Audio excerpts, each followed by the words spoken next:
Aujourd'hui, je vais vous parler du quotient émotionnel, des compétences émotionnelles ou de ce que certains appellent haut potentiel émotionnel ou HPE. Alors, d'entrée de jeu, je vous précise que le haut potentiel émotionnel, le HPE, n'existe pas, il n'apparaît pas dans la littérature scientifique. Ça, c'est une invention du psy. Les deux autres, le quotient émotionnel et les compétences émotionnelles apparaissent bien, mais il n'y a pas de consensus sur leur contenu et leur évaluation. J'entends très souvent, même de la bouche de psychologues très médiatisés, que les personnes à haut potentiel intellectuel, surdouées ou autres appellations zoologiques, possèdent également un très haut quotient émotionnel ou de très bonnes compétences émotionnelles. Bon, petite parenthèse, là, tous ces termes sont synonymes. Et en même temps, ces mêmes psychologues affirment toujours haut et fort que ces personnes surdouées ont des émotions à fleur de peau ou une plus forte réactivité émotionnelle que les autres. Tout ça parce que leur intelligence les rendrait sensibles aux moindres murmures du monde, et ça déclencherait de fortes émotions. Bon, je ne vais pas revenir sur la sensibilité aux murmures du monde, qui je pense fera l'objet d'une autre vidéo, mais d'abord, rien que l'idée d'avoir une réactivité émotionnelle forte, et d'avoir des compétences émotionnelles très développées, c'est juste incompatible en fait. Pourquoi ? Tout simplement parce que le modèle des compétences émotionnelles requiert une régulation des émotions et que la réactivité émotionnelle est quelque part l'inverse de la régulation émotionnelle. Petit zoom sur le concept de compétences émotionnelles. D'abord, on préfère parler de compétences émotionnelles plutôt que de quotient émotionnel pour mettre l'accent sur des compétences que l'on pourrait développer, alors que le terme de quotient induit l'idée d'inné avec son rapprochement avec le quotient intellectuel.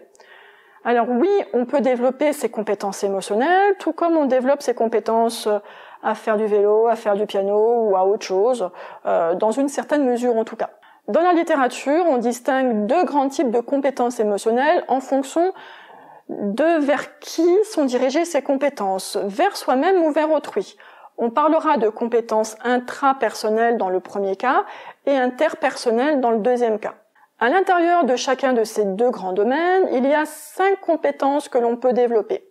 Premièrement, il y a l'identification de nos émotions. Ensuite, il y a la compréhension des émotions. Il y a l'expression de celles-ci. Il y a leur régulation.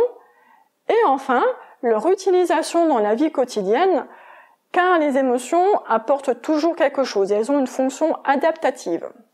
Revenons sur chacune de ces 5 compétences émotionnelles. La première, l'identification des émotions, concerne la reconnaissance du ressenti émotionnel et la capacité à pouvoir du coup l'étiqueter. Et ça, aussi bien en ce qui concerne notre propre ressenti, que le ressenti d'autrui à travers divers signaux expressifs. Il s'agit donc de pouvoir mettre un mot sur ce qu'on ressent ou sur ce que peut ressentir notre interlocuteur. Cette reconnaissance et cette identification qu'on a pour soi ou pour autrui ne requièrent pas du tout les mêmes capacités et même elles relèvent d'un processus métacognitif de haut niveau. Bon, si les personnes à haut potentiel intellectuel avaient de meilleures compétences émotionnelles, alors elles seraient davantage capables que la moyenne des gens à être conscientes de leur ressenti et à pouvoir l'identifier. Le truc, c'est que je vois régulièrement dans ma pratique de nombreux adultes à haut potentiel intellectuel qui avaient énormément de difficultés à identifier leurs émotions et même à savoir qu'ils ressentaient effectivement quelque chose. Pour beaucoup, il y a comme une espèce de coupure de la conscience de ces émotions avec une intellectualisation de la situation qui a créé l'émotion au détriment du ressenti corporel. Et ça, c'est en contradiction. Ouais, alors bon, c'est vrai, il va y avoir beaucoup de contradictions en fait dans ce qu'on dit à propos de ces personnes. Donc, je disais que c'est en contradiction avec la notion d'hypersensibilité sensorielle qui fera l'objet d'une autre vidéo. La deuxième compétence concerne la compréhension de nos émotions ou de l'émotion de l'autre. Compréhension, tout simplement parce qu'une émotion a été déclenchée pour une certaine raison. Les raisons qui déclenchent une émotion peuvent être de nature très différente, et j'en parlerai dans une autre vidéo. Concrètement, cela donne « Tiens, je me mets à pleurer et je sais pourquoi je pleure, je sais ce qui m'a touché exactement. » Ou alors, je rentre du boulot et je crie sur mon ou ma conjointe alors qu'il ou elle n'a rien fait.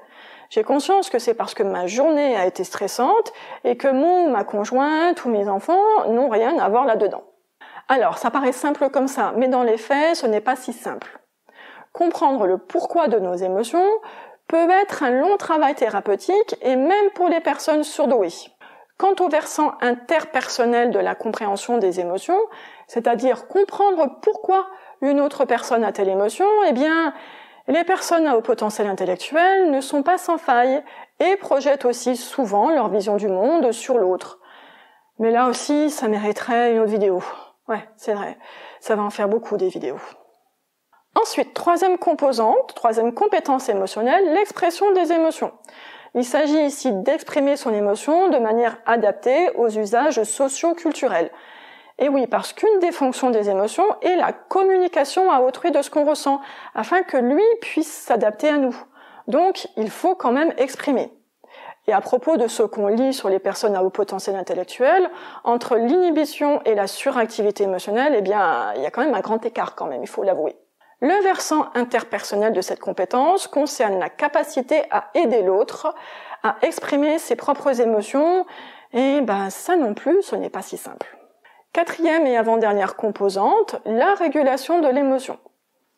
Il s'agit ici d'être capable de réguler son émotion, mais aussi d'être capable de réguler les émotions d'autrui. Or, lorsqu'on entend parler d'hypersensibilité dans le côté émotionnel, il s'agit clairement d'une mauvaise régulation des émotions. Je ne m'étendrai pas dessus car ça mériterait une voire plusieurs autres capsules vidéo. Enfin, dernière composante, l'utilisation des émotions en tant que guide pour notre vie ou la vie de l'autre.